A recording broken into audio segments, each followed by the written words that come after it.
Hello everyone, स्वागत है आपका मेरे ऑनलाइन यूट्यूब चैनल संकल्प मैथ क्लासेस में। स्टूडेंट्स, इस क्लास के माध्यम से मैं हिंदी मीडियम की क्लास 10th के विद्यार्थियों को मैथ की क्लास करवा रहा हूं। उम्मीद करता हूं आपको ये वीडियो पसंद आ रही होगी। तो आइए इसी उम्मीद के साथ शुरू करते हैं आज का अपना लेक्चर। स्टूडेंट्स, आज के लेक्चर में हम चैप्टर 3 जिसका नाम है दो चर वाले रैखिक समीकरण युग्म, ये पढ़ेंगे। तो आइए देखते हैं सबसे पहले दो चर वाले रैखिक समीकरण का व्यापक रूप क्या होता है, यानी हम किस तरीके से पहचान पाएंगे कि ये जो समीकरण है वो दो चर में रैखिक समीकरण है। तो उसका व्यापक रूप जो होता है वो ax plus B Y plus C बराबर 0 होता है, जहाँ x और y चर पद आप सबको पता है। x और y एक ही समीकरण में उपस्थित है, इसका मतलब दो चर है, और इसकी जो अधिकतम घात है वो एक है, इसका मतलब ये रैखिक है। इसके पहले हमने बहुपद में देखा था कि रैखिक बहुपद क्या होता है, जिसकी अधिकतम घात एक होती है, उसी बहुपद को रैखिक बहुपद बोलते हैं। तो उसी तरीके से रैखिक समीकरण है, इसका मतलब इसमें जो चर पद यूज किए गए हैं, जो चर पद यूज किए गए हैं उनकी अधिकतम घात कितनी होगी, एक होगी। ठीक है, तो ax plus B Y plus C बराबर 0 ये होता है किसी भी दो चर वाले रैखिक समीकरण का व्यापक समीकरण। ठीक है, किसी भी दो चर वाले रैखिक समीकरण का व्यापक रूप होता है ये ax plus B Y plus C बराबर 0, जहां a और b वो 0 के बराबर नहीं होते, इसका मतलब x का गुणांक और y का गुणांक 0 के बराबर नहीं होता। ठीक है, ये नेगेटिव हो सकते हैं, पॉजिटिव हो सकते हैं, यानी धनात्मक और ऋणात्मक तो हो सकते हैं पर 0 नहीं हो सकते। ठीक है, इसी दोनों रिलेशन को अलग अलग ना लिखकर हम a square plus B square 0 के बराबर नहीं है इसको लिखते हैं। ठीक है, A square plus B square plus बराबर 0 के नहीं है, यानी A square plus B square not equals to 0। ठीक, ये जो चीज यहाँ लिखा गया उसको इस रूप में हम लिख सकते हैं। ठीक है, A square plus B square 0 के बराबर नहीं है। ठीक है, आप सबको पता है कि किसी भी संख्या चाहे वो ऋणात्मक हो चाहे धनात्मक, उसका वर्ग हमेशा धनात्मक होता है। यानी a यानी x का गुणांक अगर नेगेटिव है तो भी उसका वर्ग जो है धनात्मक हो जाएगा। y का गुणांक यानी b अगर नेगेटिव है तो भी उसका वर्ग धनात्मक हो जाएगा, और धनात्मक रहने पर तो धनात्मक ही होगा। तो इस तरीके से जब हम इसके वर्ग यानी वर्गों का योग करेंगे और वो 0 के बराबर हो गया, ध्यान रखिएगा, यानी a square plus B square बराबर 0, इसका क्या मतलब है? मैं आपको समझा रहा हूँ कि a 0 के बराबर नहीं, b 0 के बराबर नहीं, उसको साथ में एक ही साथ a square plus B square 0 के बराबर नहीं क्यों लिखा जाता है? तो a square plus B square जो है अगर 0 हो जाए, ठीक है, यानी a square plus B square बराबर क्या हो जाए, 0 हो जाए। मैंने अभी आपको बताया कि किसी भी संख्या चाहे वो ऋणात्मक हो या धनात्मक, उसका वर्ग हमेशा धनात्मक होता है। तो इसका वर्ग धनात्मक, इसका वर्ग धनात्मक, यानी दोनों धनात्मक। अब जब भी दो धनात्मक चीजें जुड़ती हैं उस कंडीशन में वो 0 के बराबर हो नहीं सकती, है ना, उस कंडीशन में वो 0 के बराबर हो नहीं सकती। इसका मतलब इस रिलेशन को सेटिस्फाई करने के लिए यहाँ 0 रखना होगा, तभी ना 0 का स्क्वायर 0 होगा, और यहाँ भी क्या रखना होगा, 0। तो 0 का स्क्वायर 0 और फिर 0 का स्क्वायर 0, यानी 0 और 0 मिलकर 0 हो गए। इसीलिए हम क्या कहते हैं, ए स्क्वायर प्लस बी स्क्वायर 0 के बराबर नहीं है, जहाँ ए x का गुणांक है और b किसका है, y का। ठीक है, तो हम इसको लिखने से बच जाएंगे, यानी a 0 के बराबर नहीं है, b 0 के बराबर नहीं है, इसको लिखने से अच्छा है कि हम लिख दें ए स्क्वायर प्लस बी स्क्वायर 0 के बराबर नहीं है। आई थिंक आपको बात समझ में आ गई कि हम इसके स्थान पर ये क्यों लिख सकते हैं। ठीक है, फिर सेकेंड चीज है दो चर वाले रैखिक समीकरण युग्म। दो चर वाले रैखिक समीकरण युग्म, युग्म का मतलब होता है जोड़ा, यानी जो दो में होते हैं, दो संख्याओं में, यानी दो गिनती में। तो समीकरण युग्म वो क्या होता है, जैसे ax plus B Y plus C बराबर 0, इसमें x का गुणांक a, y का गुणांक b और c यानी अक्षर पद होता है। ये व्यापक रूप है। ये कैसा है, व्यापक रूप। सारे जो समीकरण होंगे दो चर पदों में, दो चर वालों में, वो सब के सब इसी रूप में होंगे। तो अगर x के गुणांक, y के गुणांक और अक्षर पद बदलते जाएं, तो उस तरीके से अगर हम किसी दो समीकरण को लिखते हैं तो उसी को बोलते हैं दो चर वाले रैखिक समीकरण युग्म। जैसे यहाँ देखिए, हमने x का गुणांक a1, y का गुणांक b1 और नियतांक जो अचर पद है वो c1, यानी a1x plus b1y plus c1 बराबर 0 हो गया। उसी तरीके से यहाँ a2x plus b2y plus c2 बराबर 0 हो गया। तो वो ये क्या हो गया, दो है ना, तो युग्म हो गए, और दोनों ही x और y यानी दो चर पद में है, और दोनों ही रैखिक है क्योंकि x और y की अधिकतम घात कितनी है, एक है। x की भी घात एक है और y की भी घात एक है, इसलिए इसको रैखिक बोलते हैं। ठीक है, जहाँ a1 स्क्वायर प्लस b1 यानी x का गुणांक और y के गुणांक का वर्ग 0 के बराबर नहीं हो सकता। इसका क्या मतलब है?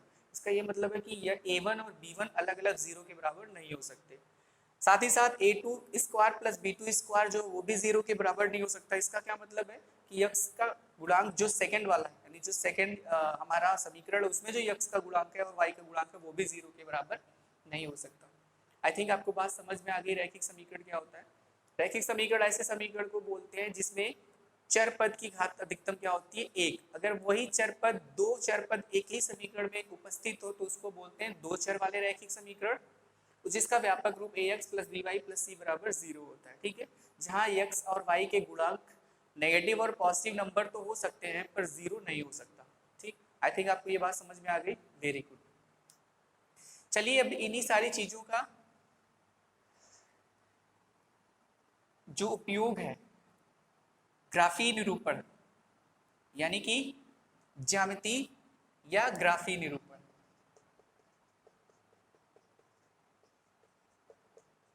इसके बारे में पढ़ते हैं। ग्राफी निरूपण, निरूपण का मतलब होता है प्रदर्शन। ग्राफी और आप सबको पता है ग्राफ के रूप में, और ज्यामिति यानी कि जो कार्तीय तल होता है जिसमें x एक्सिस और y एक्सिस होते हैं, यानी x अक्ष और y अक्ष होते हैं। तो किसी भी जो रैखिक समीकरण है, जो दो चर पद वाला रैखिक समीकरण है, दो चरों वाला रैखिक समीकरण है, उसको ज्यामिति या ग्राफी रूप में किस तरीके से निरूपित करते हैं वो हम सीखते हैं। ठीक है, तो इसमें स्टूडेंट्स हम कुछ स्टेप्स फॉलो करते हैं। हम इसमें कुछ स्टेप्स फॉलो करते हैं और उस स्टेप्स को फॉलो करके हम आसानी से किसी भी रैखिक समीकरण का जिसमें दो चर पद होते हैं उनका ग्राफी निरूपण कर सकते हैं आसानी से। ठीक है, आइए हम सीखते हैं किस तरीके से कर सकते हैं। तो देखिए जो स्टेप 1 है, स्टेप 1 उसमें हम क्या करते हैं, तो मान लीजिए, माना ax स्क्वायर नहीं हुआ क्योंकि रैखिक है, प्लस by प्लस c बराबर 0, ax plus by plus c बराबर 0, ये हमारा क्या है? रैखिक समीकरण है जिसमें x और y दो चर पद। ठीक है, तो स्टेप 1 में क्या करते हैं? स्टेप 1 में हम इस पूरे समीकरण को जो ax plus by plus c बराबर 0 के रूप में यहाँ लिखा हुआ है, इस पूरे समीकरण को क्या करते हैं, या तो x या फिर y के रूप में बदल लेते हैं। ठीक है, या फिर x या फिर y के रूप में बदलने का क्या मतलब हुआ कि जो ये समीकरण है इसका जो बायां पक्ष है उसमें या तो x रखते हैं या y रखते हैं, और शेष सभी जो पद है उनको किधर भेजते हैं? दाईं तरफ। ठीक है, देखिए किस तरीके से, मान लीजिए हम यहाँ y रखना चाहते हैं तो by को यही रहने दीजिए, और बाकी जो दोनों नंबर हैं, दोनों जो पद है उनको उस तरफ भेजिए। तो आप सबको पता है कि जब भी पदों का शून्य के इधर यानी दाएं पक्ष से बाएं पक्ष में या बाएं पक्ष से दाएं पक्ष में विस्थापन होता है तो उस कंडीशन में क्या होता है? चिन्ह बदलते हैं। तो ये दोनों धनात्मक है, दोनों क्या हो जाएंगे? ऋणात्मक। आपको केवल इधर y रखना है तो b एक्स्ट्रा है, b y का गुणांक यानी गुणा करने वाला अंक है, तो b को उधर भेजेंगे तो क्या हो जाएगा? y बराबर माइनस ax माइनस c और बटे कितना? b। ठीक है, आई थिंक आपको ये बात समझ में आ गई है। Very good. तो ये पहला स्टेप हुआ। फिर सेकेंड स्टेप क्या करते हैं? स्टेप 2 हम एक टेबल बनाते हैं इस तरीके से, जिसमें एक में x और एक में क्या लिखते हैं? y। आप y ऊपर x नीचे कहीं भी लिख सकते हैं, कोई फर्क नहीं पड़ता। ठीक है, अब देखिए इसमें ये जो इधर यहाँ रिलेशन बनकर आई है कि y बराबर माइनस ax माइनस सी अपान बी, ये जो चीज यहाँ पे लिखा हुआ है y बराबर माइनस ax माइनस सी अपान बी, जो चीज यहाँ लिखा हुआ है, इस कंडीशन में क्या होता है? x जो होता है वो स्वतंत्र होता है, क्योंकि x के प्लेस पर हम कोई भी मान रख सकते हैं। x और y दोनों ही चर पद होते हैं, तो x के प्लेस पर हम अपनी तरफ से कोई मान रखते हैं। और y निर्भर होता है, क्योंकि x जैसे जैसे बदलता है y वैसे वैसे बदल जाता है। ठीक है, तो जो स्वतंत्र है चर उसका मान हम रखेंगे, और जो निर्भर है उस चर पद पर वो मान अपने आप निकल जाएगा, स्वतः निकलता रहेगा। तो यहाँ x का मान अगर हमने माना m1 रखा, जब हमने m1 रखकर इस पूरे रिलेशन को सॉल्व किया तो y माना कितना आया? n1। ऐसे ही जब हमने x के प्लेस पर m2 रखा तो उस कंडीशन में जब हमने इसको सॉल्व किया तो ये क्या आ गया? n2। ये स्टेप नंबर 2। इस तरीके से हम क्या करते हैं, ये जो चीज यहाँ पर हमको मिला है इसको x, y यानी कि निर्देशांक में लिखते हैं। निर्देशांक आप सबको पता है कि किसी भी बिंदु को जब हम ज्यामितीय रूप से किसी भी बिंदु को रिप्रेजेंट करते हैं, प्रदर्शित करते हैं, तो उसमें दो यानी एक x निर्देशांक और एक y निर्देशांक होता है, x निर्देशांक और y निर्देशांक। ठीक है, तभी तो हम ग्राफीय रूप में निरूपित कर पाएंगे जब हम इसको बिंदु के रूप में कन्वर्ट कर लेंगे। तो फिर यहाँ से क्या हो जाएगा, एक हो जाएगा m1 कामा n1, x निर्देशांक पहले होता है, y निर्देशांक उसके बाद में लिखा जाता है, और दूसरा हो जाएगा m2 कामा n2। ये दो बिंदु हमको मिल गए, दो बिंदु हमको मिल गए। ठीक है, अब इन दो बिंदुओं की मदद से हमको क्या करना है, स्टेप 3 और स्टेप 3 में हमको क्या करना है, ज्यामितीय रूप में निरूपित करना है, यानी ग्राफीय रूप में प्रदर्शित करना है। इस कंडीशन में हम क्या करते हैं, x अक्ष और y अक्ष खींचते हैं ग्राफ पेपर पर, और ये जो बिंदु यहाँ पर हमको x निर्देशांक और y निर्देशांक के रूप में मिले हैं उसको इस ग्राफ पेपर पर रिप्रेजेंट करते हैं। तो सपोज दैट हमारा जो पहला बिंदु m1 कामा n1 है वो यहाँ पर है। स्टूडेंट्स मैं इन जनरल आपको बता रहा हूँ, यानी व्यापक तौर पे हम किस तरीके से सॉल्व करते हैं वो बता रहा हूँ। अभी क्वेश्चंस में भी हम इसको अप्लाई करेंगे। ठीक है, इस तरीके से 3 स्टेप फॉलो करके हम आसानी से किसी भी समीकरण जो दो चर वाला होता है उसको क्या करते हैं, उसके ग्राफीय निरूपण को समझ सकते हैं। ठीक है, ठीक, वेरी गुड। तो इस तरीके से हमने m1 n1 यहाँ रखा, मान लीजिए m2 n2 यहाँ पर है, क्योंकि ये व्यापक तरीके से है तो फिर ये हमें पता नहीं कि ये गिनती में कितने हैं, यानी -1 -2 +3 +4 क्या है हमको नहीं पता, इसलिए हमने m1 n1 को यहाँ माना और m2 n2 को माना कि वो यहाँ पे रिप्रेजेंट करता है। तो इन दोनों बिंदुओं को मिलाते हुए हम क्या कर देते हैं, एक लाइन ड्रा कर देते हैं, क्योंकि रैखिक समीकरण इसका मतलब वहाँ उससे एक रेखा ही बनेगी इस तरीके से।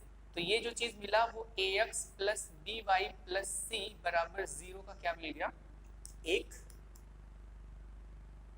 ग्राफ, जो कि किस रूप में है, एक सरल रेखा के रूप में। ठीक है, आई थिंक आपको बात समझ में आ गई है, वेरी गुड। तो इस तरीके से हम क्या करते हैं, 3 स्टेप को फॉलो करके बड़े आराम से किसी भी समीकरण, किसी भी रैखिक समीकरण जो कितने चर में होता है, 2 चर में होता है, उसके बीजगणितीय रूप को, चीज यहाँ ध्यान रखिएगा, ये जो रूप लिखा हुआ है यानी ax + by + c बराबर 0, इसको बोलते हैं बीजगणितीय रूप। क्या बोलते हैं, बीजगणितीय रूप।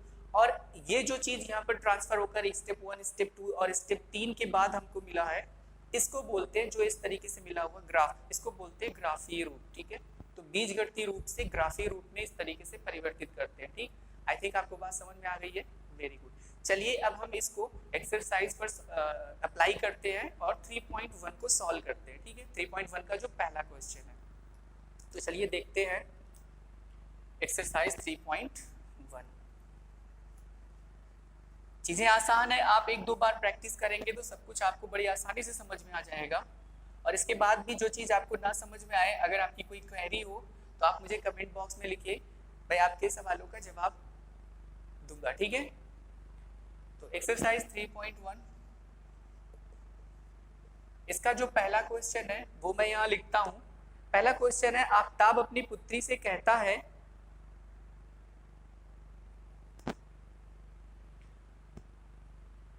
आफताब अपनी पुत्री से कहता है, आफताब अपनी पुत्री से कहता है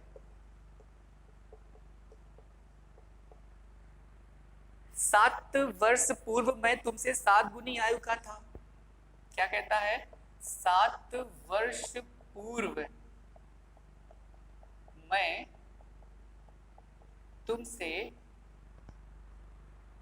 7 गुनी आयु का था। कितने गुनी, 7 गुनी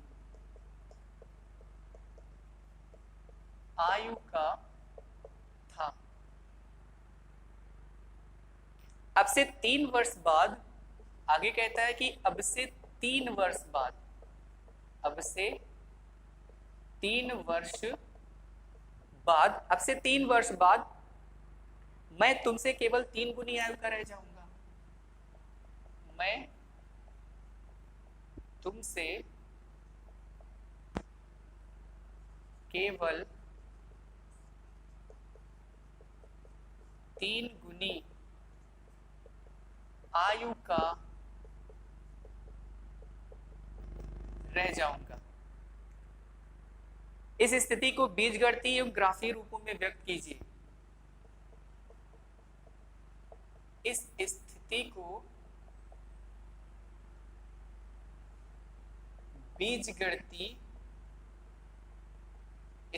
को बीजगणितीय एवं ग्राफीय रूप में व्यक्त कीजिए। यानी ये जो चीज है इसको क्या करना है, इस किस रूप में, बीजगणितीय और ग्राफीय रूप में क्या करना है, व्यक्त करना है। ठीक है, क्वेश्चन में आपको समझा देता हूं। आफताब अपनी पुत्री से कहता है 7 वर्ष पूर्व मैं तुमसे 7 गुनी आयु का था। यानी 7 वर्ष पूर्व आफताब जो है वो अपनी पुत्री से कितने, 7 गुनी आयु का था। और अब से 3 वर्ष बाद, यानी जो प्रेजेंट टाइम है, यहाँ से 3 वर्ष बाद मैं यानी कि आफताब केवल 3 गुनी आयु का रह जाऊंगा। किससे, अपनी पुत्री से। ठीक है, इस स्थिति को बीजगणितीय रूप और ग्राफीय रूप में प्रदर्शित करना है, व्यक्त करना है। तो पहले हम बीजगणितीय रूप में करते हैं और फिर बीजगणितीय रूप से ग्राफीय रूप में किस तरीके से कन्वर्ट करते हैं, इसके पहले हमने व्यापक तरीके से सीखा है।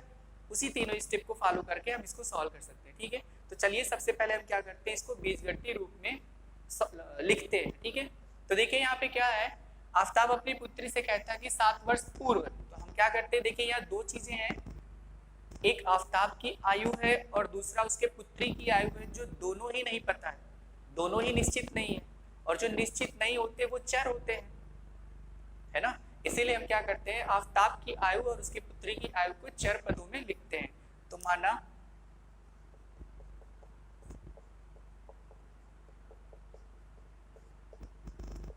आफताब की आयु जो है वो x वर्ष है, ये वर्तमान आयु है, तथा उसकी पुत्री की आयु जो है, उसकी पुत्री की आयु जो है वो है y वर्ष। ये दोनों की वर्तमान आयु हमने माना, यानी माना आफताब की वर्तमान आयु x वर्ष है और उसके पुत्री की वर्तमान आयु जो है वो कितनी है, y वर्ष है। ठीक है, ठीक। अब देखिए यहाँ पर 2 कंडीशन है, एक 7 वर्ष पूर्व और एक 3 वर्ष बाद। तो फिर यहां मैं लिखता हूं पहली शर्त के अनुसार, यानी पहली शर्तानुसार, और फिर यहां लिखता हूं द्वितीय शर्तानुसार, क्योंकि इसमें 2 शर्त हैं, 2 कंडीशन है। एक कंडीशन है 7 वर्ष पूर्व और एक कंडीशन है 3 वर्ष बाद। तो पहला हम लिखते हैं 7 वर्ष पूर्व और दूसरा कितना है, 3 वर्ष बाद। इन दोनों कंडीशंस पे हमको बीजगणितीय रूप में रिप्रेजेंट करना है। तो देखिए बहुत आसान है। सबसे पहले तो ये आपको समझा दूं कि प्रेजेंट एज यानी कि जो वर्तमान आयु है, जब हम पूर्व में जाते हैं तो जितने वर्ष पूर्व जाते हैं वर्तमान आयु में से उतना घटा देते हैं। इसको एक एग्जांपल से समझिए। सपोज दैट किसी की एज जो है वर्तमान में, किसी की आयु 20 वर्ष है। अगर 7 वर्ष पूर्व उसकी आयु निकालना हो तो 20 में से 7 घटा के निकाल सकते हैं ना, यानी 13 वर्ष। और अगर 3 वर्ष बाद उसकी आयु निकालने तो अगर जो अभी 20 वर्ष का है वो 3 वर्ष बाद कितने का हो जाएगा, जोड़ दीजिए 23 वर्ष। वही काम यहाँ भी करना है। अगर वर्तमान आयु आफताब की x वर्ष है तो 7 वर्ष पूर्व कितनी होगी, x - 7। और 7 वर्ष पूर्व उसके जो पुत्री है उसकी आयु अगर वर्तमान अभी y है तो 7 वर्ष पूर्व कितनी होगी, y - 7। तो फिर क्या हो जाएगा, 7 - x और उसके पुत्री की आयु हो जाएगी y - 7। अब देखिए जो कंडीशन है वो क्या है कि 7 वर्ष पूर्व मैं यानी कि आफताब अपने पुत्री से कितना, 7 गुना था। तो आफताब की आयु इधर है और इधर इसकी पुत्री की आयु है, तो ये इसका कितना हो जाएगा, 7 गुना। और दोनों आपस में क्या हो जाएंगे, बराबर, है कि नहीं। अब इसको सिंप्लीफाई करते हैं तो 7 - x बराबर, अंदर जब गुणा होगा तो 7y - 7 सत्ते कितना, 49। ठीक है, ये चीज आपको समझ में आया। यहाँ 7 - x नहीं, x - 7 होगा, क्योंकि वर्तमान आयु में से घटाते हैं तो x - 7। अब हम क्या करते हैं, इस पूरे को ट्रांसफर करते हैं इस तरफ। तो जब ट्रांसफर करेंगे तो यहाँ से क्या आएगा, x - 7, ये धनात्मक है, ये ऋणात्मक हो जाएगा, और ये ऋणात्मक क्या हो जाएगा, धनात्मक, बराबर कितना, 0। x - 7y और -7 + 49 नंबर है, संख्याएं हैं, तो विपरीत चिन्ह में तो घट जाएंगी, तो प्लस में कितना बचेगा 42, कितना बचेगा 42, क्योंकि 49 में से 7 जाएगा 42 बचेगा, ये हो गया 0। ये हो गया इक्वेशन नंबर फर्स्ट। यानी एक जो प्रथम कंडीशन थी, जो पहली शर्त थी, उसके अनुसार x माइनस 7y प्लस 42 बराबर 0 ये बीजगणितीय रूप में हमें मिल गया। अभी देखिए दूसरी जो शर्त है, द्वितीय शर्त अनुसार 3 वर्ष बाद, तो 3 वर्ष बाद क्या होगा, उसकी आयु जो होगी वो x प्लस 3 यानी आफ्ताब x प्लस 3 वर्ष का हो जाएगा, और उसकी पुत्री जो है वो y प्लस 3 की रहेगी। लेकिन द्वितीय कंडीशन क्या है, सेकेंड कंडीशन रहेगी 3 वर्ष बाद मैं तुमसे यानी आफ्ताब जो है वो अपनी पुत्री का कितना 3 गुना, तो फिर यहाँ कितना हो जाएगा गुणे 3, और ये हो जाएगा बराबर। इसको सिंप्लीफाई करेंगे तो कितना हो जाएगा 3y और प्लस कितना 3 और 3 का गुणा 9 होता है x प्लस 3। इस पूरे को इधर ट्रांसफर करेंगे क्योंकि हमें ax plus by plus c इसी रूप में लिखना है। बीजगणितीय रूप व्यापक यही होता है ना, ax plus by plus c बराबर 0। तो फिर ये कितना हो जाएगा x, ये प्लस इधर है माइनस हो जाएगा, और प्लस 3 ये प्लस है इधर आएगा माइनस हो जाएगा। इसको थोड़ा सिंप्लीफाई करेंगे तो हो जाएगा x माइनस 3y और प्लस 3 माइनस 9 विपरीत चिन्ह में है, तो माइनस 6 बराबर कितना 0। ये हमारा सेकंड इक्वेशन मिला, सेकंड समीकरण x माइनस 3y और माइनस कितना 6, माइनस इसलिए हुआ क्योंकि ये बड़ा था। आई थिंक आपको बात समझ में आ गई। तो ये बीजगणितीय रूप हो गया, यानी ये जो कथन यहाँ कहा गया उसका बीजगणितीय रूप क्या हो गया, जो पहली शर्त है उसके अनुसार x माइनस 7y प्लस 42 बराबर 0 हो गया, और जो दूसरी शर्त है उसके अनुसार x माइनस 3y माइनस 6 बराबर कितना हो गया 0। आई थिंक आपको बात समझ में आ गई, वेरी गुड। अब इन दोनों को हमको क्या करना है, ग्राफीय रूप में निरूपित करना है। तो इन दोनों के लिए हम वही तीनों स्टेप फॉलो करेंगे जो इसके पहले हमने व्यापक रूप से सीखा है, ठीक है। तो चलिए देखते हैं किस तरीके से होगा।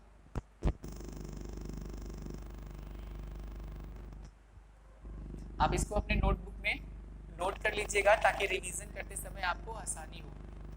बुक की रेफरेंस मैं फिर से बता देता हूँ, एनसीईआरटी की क्लास 10th की जो हिंदी मीडियम की बुक है, सारे क्वेश्चंस वहीं से लिए गए हैं। आप क्वेश्चन देख लीजिएगा और सॉल्यूशंस हम यहाँ से समझते हुए चलते हैं, ठीक है।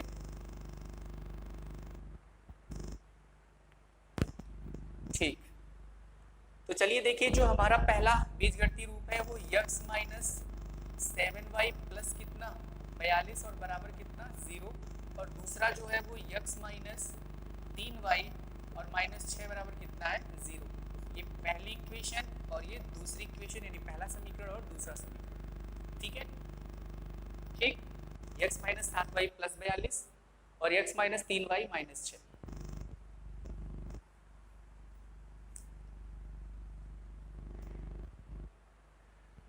तो तीनों स्टेप में क्या थे, पहले स्टेप में क्या था, हम समीकरण को x या y में कन्वर्ट करते हैं, ठीक। तो सबसे पहले हम क्या करते हैं, सपोज दैट हमने y में कन्वर्ट किया, तो ये कितना हो जाएगा, या x में ही कन्वर्ट कर देते हैं, आसान है क्योंकि x धनात्मक है यहाँ पे, आप किसी में भी कन्वर्ट कर सकते हैं। तो ये x बराबर हो जाएगा, इन दोनों को इस तरफ भेज दीजिए, ये माइनस है इधर आएगा प्लस हो जाएगा, और ये प्लस से क्या हो जाएगा माइनस, ठीक है। यानी x बराबर कितना 7y माइनस 42। फिर एक टेबल बनाते हैं, एक में x लिखते हैं और एक में क्या लिखते हैं y लिखते हैं। अब देखिए यहाँ y स्वतंत्र है, क्योंकि y का मान रखने के लिए हम स्वतंत्र है, तो y इक्वल्स टू कितना रख दें, अगर y बराबर हमने 6 रख दिया और सिंप्लीफाई करेंगे तो 7 गुणे 6 माइनस 42, 7 और 6 का गुणा होता है 42, 42 में से 42 घटाएंगे कितना आएगा 0, यानी x कितना मिला 0, ठीक है। दूसरा, अगर हम यहाँ पर y के प्लेस पर कुछ और रखें, यानी हमने रखा सपोज दैट 5 रख दिया, कितना रख दिया 5, तो सिंप्लीफाई करेंगे तो 7 इंटू 5 और माइनस कितना 42, 7 और 5 का गुणा 35 होता है माइनस 42, विपरीत चिन्ह है, यानी 35 में से 42 जाएगा तो ऋणात्मक संख्या आएगी, और कितनी आएगी 7 आएगी, कितनी आएगी 7। आई थिंक आपको बात समझ में आ रही है, वेरी गुड। अब हम क्या करते हैं, ये तो हमारा पहला स्टेप था, दूसरे स्टेप में हमने ये किया, दूसरे स्टेप में हमने ये किया ना, और फिर दूसरे स्टेप से ही रिलेटेड हम इसको क्या करते हैं निर्देशांक के रूप में लिखते हैं, यानी बिंदु के रूप में इसको x निर्देशांक और y निर्देशांक के रूप में लिखते हैं, जिसमें x निर्देशांक x का मान होता है और y निर्देशांक किसका मान होता है y का। तो 0 का मान 6 और माइनस 7 का मान कितना 5। आई थिंक बात आपको समझ में आ रही है, वेरी गुड। सेम यही प्रोसेस हम इसके लिए करते हैं, तो x बराबर यहाँ भी हो जाएगा। दोनों को जब हम इस तरफ प्रतिस्थापित करेंगे तो दोनों नेगेटिव हैं, दोनों पॉजिटिव हो जाएंगे। x बराबर 3y प्लस 6, इस रूप में हमने बदल दिया इसको। अब यहाँ देखिए y का मान रखना आसान है क्योंकि y स्वतंत्र है। टेबल बनाइए, एक में x लिखिए, एक में y लिखिए। y बराबर अगर हम -2 रखें, y बराबर कितना रखें -2, तो सिंप्लीफाई जब करेंगे तो 3 गुणे -2 और +6, ये विपरीत चिन्हों का गुणा -6 हो जाएगा और +6, -6 + 6 मिलकर कितना हो जाएगा 0। ठीक है, और फिर अगर हम यहाँ पे इसके प्लेस पर -1 रखें, कितना रखें -1, तो फिर ये कितना हो जाएगा 3 गुणे -1 और प्लस कितना 6। स्टूडेंट्स हम यहाँ पर जो संख्याएं रखते हैं वो इस तरीके से रखते हैं कि हमको पूर्ण संख्याएं मिले, यानी सिंप्लीफाई करने पर हमको भाग यानी बटे के फॉर्म में दशमलव वगैरह ना मिले, कोशिश ये करते हैं कि हमको पूर्ण संख्या मिले। ठीक है, तो उस हिसाब से हम यहाँ पे नंबर्स चूज करते हैं अपने आप से और लिखते हैं और सॉल्व करके देखते हैं। ठीक है, तो फिर प्लस और माइनस का गुणा हो गया -3 और प्लस कितना 6। अब -3 + 6 विपरीत चिन्ह में घट जाएगा और 6 में से 3 जाएगा तो 3 आ जाएगा, यानी ये हो गया x के प्लेस पर कितना 3। सेकेंड स्टेप में ही हमको क्या करना होता है, x और y यानी निर्देशांकों के रूप में लिखना होता है। तो ये हो जाएगा 0, -2 और दूसरा हो जाएगा 3, -1। ठीक है, एक हो गया 0, -2 और 3, -1। ठीक, आई थिंक बात आपको समझ में आ गई। Very good. अब ये 2 स्टेप हमारे पूरे हो चुके हैं। तीसरे स्टेप में हम क्या करते हैं, आप सबको पता है, ग्राफ बनाते हैं। ठीक है, तो चलिए देखते हैं ग्राफ किस तरीके से बनेगा। हम इसको यहाँ से हटाते हैं, केवल हमको पॉइंट से मतलब था। आप ये सारी चीजें लिखे रहेंगे, ठीक है, बोर्ड में पूरा आता नहीं इसलिए मैं इसको हटा देता हूँ, तो आप इसको करते रहिएगा। देखिए जो पॉइंट है, जो पहला वाला हमारा था, यानी पहला जो समीकरण था उसके जो पॉइंट x, y है वो हमें क्या मिला है 0, 6 और -7, कितना 5। दूसरा जो समीकरण है उसमें जो x, y यानी निर्देशांक के रूप में मिले हैं वो 0, -2 और फिर 3, -1। ठीक है, एक बार मैं फिर से आपको बता दूं, जो रैखिक समीकरण होता है उसका ग्राफ एक रेखा होती है। अब एक रेखा है तो रेखा की डिफिनीशन हमने पढ़ी है। रेखा की परिभाषा क्या होती है कि अनंत बिंदुओं से मिलकर बनती है। अनंत बिंदुओं से मिलकर बन रही है तो इसका मतलब हर एक बिंदु के x और y निर्देशांक होंगे और हर एक बिंदु के x और y निर्देशांक उस जिस रेखा का वो समीकरण है, जो ग्राफ बनेगा उसको क्या करेगा, संतुष्ट। इसका मतलब x और y के अनंत मान। ठीक है, तो कोई जरूरी नहीं है कि जो हमने निकाला यानी 0, 6 -7, 5, 0, -2, 3, -1 वो हर कोई निकाले। हो सकता है उसने कोई और मान रखा हो, कोई और मान आ गया, कोई और मान रखा हो, कोई और मान आ गया। ठीक है, तो इसमें आपको कंफ्यूज नहीं करना है। ठीक है, क्योंकि जो लाइन बनती है उस लाइन पर बहुत सारे बिंदु होते हैं और उन बिंदुओं में से हमने कौन सा निकाला और किसी और ने कौन सा निकाला ये अलग भी हो सकते हैं। ठीक है, तो इस बात का ध्यान रखिएगा। ठीक, तो चलिए अभी क्या करते हैं, ग्राफ बनाते हैं। तो ग्राफ बनाने के लिए सबसे पहले ग्राफ पेपर पर हम क्या करते हैं, एक्सिस यानी अक्षों को बनाते हैं। एक x अक्ष हो गया और एक क्या हो गया y। फिर इस पर बिंदु दर्शाते हैं, तो सब एक ही डिजिट वाले हैं तो फिर हम 1, 2 करके लिखते हैं। 1, 2, 3, 4, 5, 6, 7, 8। इधर धनात्मक होता है, इधर धनात्मक होता है, और x डैश और y डैश की तरफ ऋणात्मक +1, 2, 3, 4, 5, 6, 7। इधर -1, -2, -3, -4, -5, -6, -7, -8। फिर इधर -1, -2, -3, -4, -5, -6, -7। इनके बीच का जो गैप है वो बराबर होगा। ठीक है, जब आप ग्राफ पेपर पर बनाएंगे तो एकदम सही से दिखेगा, यहाँ बोर्ड पर उस तरीके से हो नहीं पाता। ठीक है, ठीक, तो चलिए देखिए अब इसको किस तरीके से रिप्रेजेंट करते हैं। आसान है, आप लोगों ने पहले भी कार्तीय तल पढ़ा है और उसमें आपने ये सारी चीजें की हुई है, तो सब आसान है। देखिए सबसे पहले जो पहला वाला था उसमें जो बिंदु है वो 0,6 है, यानी x निर्देशांक 0 और y निर्देशांक 6। तो x निर्देशांक 0 है और y निर्देशांक 6, इसका मतलब वो बिंदु कहाँ होगा, 0,6 है ना, तो वो बिंदु कहाँ होगा, x निर्देशांक 0 और y निर्देशांक 6, तो बिंदु कहाँ होगा, यहाँ, यानी ये हो गया 0,6। फिर -7,5, इसका मतलब x निर्देशांक -7 और y निर्देशांक 5, तो -7 यानी इस पर और 5 यानी इधर, तो ये हो गया 5 के सामने और 7 में, इस तरीके से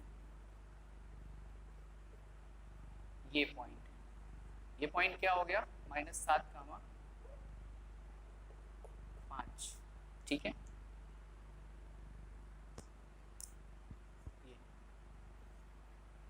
अब हम इन दोनों को मिलाते हुए एक लाइन ड्रा कर देते हैं, ये, ठीक है, ये चीज। तो ये जो पहला समीकरण हमारा था, उस समीकरण का हमने ग्राफीय निरूपण कर दिया, ठीक है। दूसरा जो है वो 0,-2, इसका मतलब x निर्देशांक 0 और y निर्देशांक -2, तो y निर्देशांक -2 इसका मतलब डाउनवर्ड नीचे जाएगा, तो ये चीज, ये हमारा है 0,-2 क्योंकि 0 है, y निर्देशांक पर x निर्देशांक हमेशा 0 होता है y अक्ष पर, और x अक्ष पर y निर्देशांक हमेशा 0 होता है, आप सबको पता है। 3,-1 का मतलब होगा कि x निर्देशांक 3 है और y निर्देशांक -1, तो 3 और -1 यहाँ कहीं होगा, ये देखिए 3 और फिर ये -1, तो यहाँ कहीं होगा। जब आप ग्राफ पेपर पर बनाएंगे तो बहुत अच्छे से सब कुछ दिखेगा, स्पष्ट दिखेगा। तो 3 और -1, x निर्देशांक पर 3 और y निर्देशांक पर -1।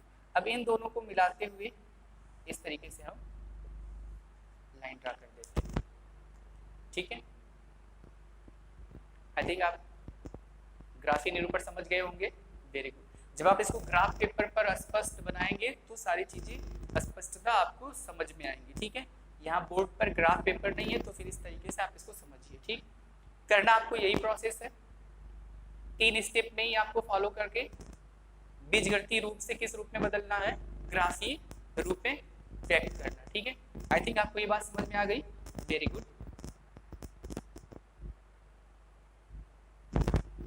तो स्टूडेंट्स, आज की क्लास में हमने क्या क्या सीखा, हमने 2 चर वाले रैखिक समीकरण का व्यापक रूप देखा, और फिर 2 चर वाले रैखिक समीकरण जो हैं उनके युग्म को किस तरह रिप्रेजेंट करते हैं वो देखा। जो x और y के गुणांक होते हैं वो कभी भी 0 के बराबर नहीं हो सकते, इसको हमने एक और तरीके से यानी a² + b² 0 के बराबर नहीं है, इस रूप में प्रदर्शित करना सीखा, ठीक है।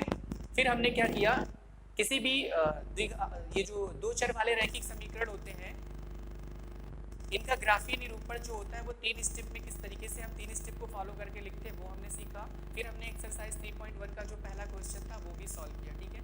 तो आज की क्लास में इतना ही, बचे हुए जो 2 क्वेश्चन हैं एक्सरसाइज 3.1 के, हम नेक्स्ट वीडियो में उसे सीखेंगे।